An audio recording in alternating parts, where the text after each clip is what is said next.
E aí, Kid, beleza? Eu sou a Bia Araújo e esse canal foi feito para desmistificar o mundo das finanças, dos investimentos e para fazer você entender que você é capaz sim de se organizar e começar a investir, beleza? Kid, e hoje eu preparei um glossário, um conjunto de palavras, um conjunto de conceitos que são fundamentais para a gente começar a entender o mundo dos investimentos. E sabendo esses conceitos, você nunca mais vai ser feito de besta pelo gerente do seu banco que fica tentando te empurrar uns investimentos, vai fuleiragem, só que você não entende o que é aquilo ali. E agora você vai entender. E depois que a gente passar a falar de cada investimento específico, você vai ver que vai ser muito mais fácil depois que você começar a entender esses conceitos, tá bom?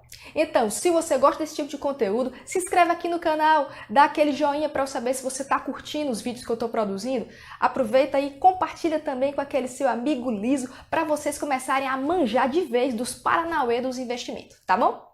Muito bem, então nós vamos agora passar para o conceito-chave, o conceito mãe dos investimentos, que é a taxa Selic. A taxa Selic, gente, é a taxa básica de juros. E para que é que ela existe? A taxa Selic existe para tentar controlar a inflação.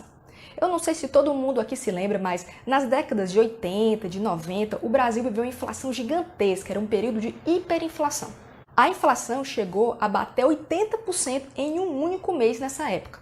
E a inflação só foi melhorar depois da implementação do Plano Real. Bem, então assim, voltando agora para a taxa Selic. O Banco Central, ele determina uma meta para a inflação. E para controlar essa meta, ele se utiliza da taxa Selic. Como é isso? Quando a inflação sobe, a taxa Selic também sobe para tentar controlar a inflação. E quando a inflação desce, a taxa Selic também desce. O mecanismo é mais ou menos assim, só para vocês entenderem. Quando a inflação sobe, a taxa Selic também sobe. Quando a taxa Selic sobe, o que acontece? O crédito fica mais caro. Quando o crédito fica mais caro, as pessoas compram menos. Ao comprar menos, os preços dos produtos caem e assim a inflação diminui. Essa então é a ideia para a existência da taxa Selic. A Selic, gente, serve de guia para as taxas que as instituições financeiras, os bancos, eles vão cobrar de empréstimos, de aplicações financeiras. Então, quando a Selic sobe, a tendência é que o crédito fique mais caro. E quando a Selic desce, a tendência é que o crédito fique mais barato. Por que eu falo que é uma tendência? Porque não é só a taxa Selic que influencia no preço do crédito. Tanto é que se você for pedir um empréstimo agora, você vai ver que não vai ser cobrado apenas o valor da taxa Selic. Existem, então, outras circunstâncias que influenciam nessa conta. Mas, Bia, eu não vou pegar o empréstimo, eu quero é investir. Por que raios eu preciso saber o que é taxa Selic? Pessoa sem paciência, se acalme que eu vou explicar. Você precisa saber o que é taxa Selic porque ela é a base para a rentabilidade de vários investimentos. Como assim base para a rentabilidade? É assim, vamos pegar, por exemplo, a poupança. A poupança rende 70% da Selic mais TR. A TR, gente, é taxa referencial, mas ela é zero. Então, a poupança rende 70% da Selic. Ou seja, a Selic é a base para a rentabilidade da poupança. Se a Selic aumenta, a rentabilidade da poupança aumenta. E se ela diminui, a rentabilidade da poupança diminui.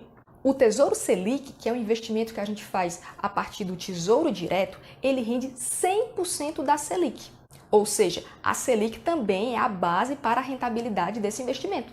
Então, é por isso que o Tesouro Selic rende mais do que a poupança, porque 100% de um valor é mais do que 70% desse mesmo valor, porque nos dois investimentos, a Selic é a base da rentabilidade, entendeu? No momento em que eu gravo esse vídeo, a taxa Selic está em 3% ao ano. É a menor taxa Selic da história, e é justamente por isso que hoje a renda fixa está pagando muito pouco, porque a Selic é a base da rentabilidade de vários investimentos da renda fixa. Entenderam?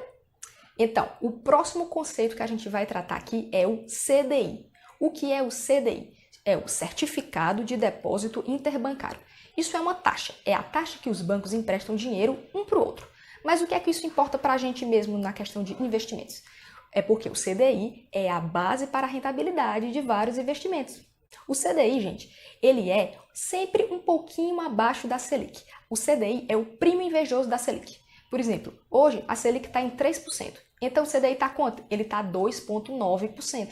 Quando a Selic estava em 7%, o CDI estava em 6,9%. Então é sempre assim, ele é sempre um cabelinho abaixo da Selic. E o CDI, ele serve como base de rentabilidade de vários investimentos. Vocês vão ver por aí investimentos que rendem 80% do CDI, 100% do CDI, 120% do CDI. Mas se você sabe que o CDI é sempre um cabelinho abaixo da Selic, então um investimento que rende 100% do CDI é quase a mesma coisa que um investimento que rende 100% da Selic. E por que a gente precisa entender esses conceitos? Para justamente entender e poder comparar a rentabilidade dos investimentos. Se você não sabe o que é Selic, se você não sabe o que é CDI, como é que você sabe que aquilo ali rende mais, rende menos? Você não sabe. Então, esses conceitos são fundamentais para a gente entender essas rentabilidades, certo?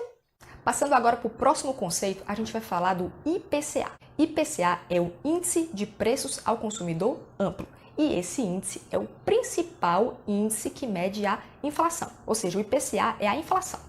E por que a gente precisa saber o que é o IPCA? Primeiro porque a gente precisa saber se o nosso investimento consegue ganhar da inflação, porque se ele não ganhar da inflação, ele nem pode ser considerado um investimento. Eu já falei no vídeo anterior, se você não assistiu, eu vou deixar ele aqui no card, que a poupança, durante vários períodos, ela não consegue bater a inflação. E é por isso que ela não é um investimento, porque lá o nosso dinheiro está morrendo, porque ele não consegue ganhar da inflação. E o outro motivo que você precisa saber o que é o IPCA é porque ele também serve como base da rentabilidade de vários investimentos.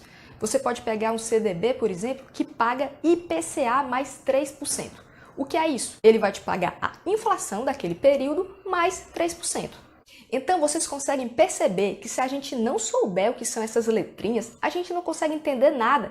E aí os gerentes dos bancos, eles ficam enganando a gente, enrolando a gente, porque a gente não consegue entender o que é que determinado investimento rende ou deixa de render. Então, é fundamental que a gente saiba esses conceitos, para a gente não ser feito de trouxa, beleza?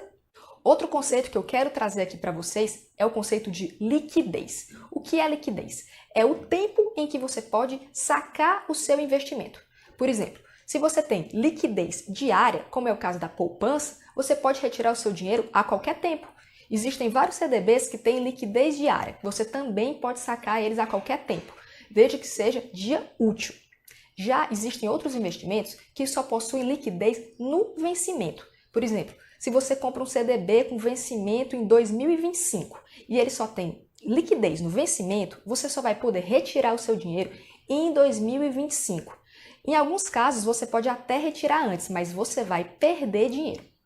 Existem fundos de investimento que têm liquidez D mais 30. O que é que isso significa? Significa que, se você pedir o seu dinheiro hoje, você vai receber o seu dinheiro contando hoje mais 30 dias. D mais 30. O dia mais 30. Entendeu? Então, a gente precisa saber o que é liquidez para a gente poder escolher o melhor investimento de acordo com os nossos objetivos, de acordo com o tempo que a gente quer gastar esse dinheiro. Então, você conseguiu entender a sopa de letrinhas? Eu sei que no primeiro momento pode parecer muito complicado, mas gente, não é. Se vocês não entenderem, assistam o vídeo de novo, assistam vídeos de outras pessoas, talvez elas possam ser mais didáticas do que eu, mas não é difícil, dá para entender com um pouquinho de paciência e vai facilitar muito a vida da gente para a gente conseguir entender todos os investimentos de maneira muito mais simples. Então, se você ficou com alguma dúvida, deixa aqui nos comentários, diz para eu ser mais didática, porque eu quero que você entenda, eu quero te ajudar para a gente conseguir investir juntos de uma forma muito mais eficaz, tá bom? A gente se vê no próximo vídeo. Beijo da Bia!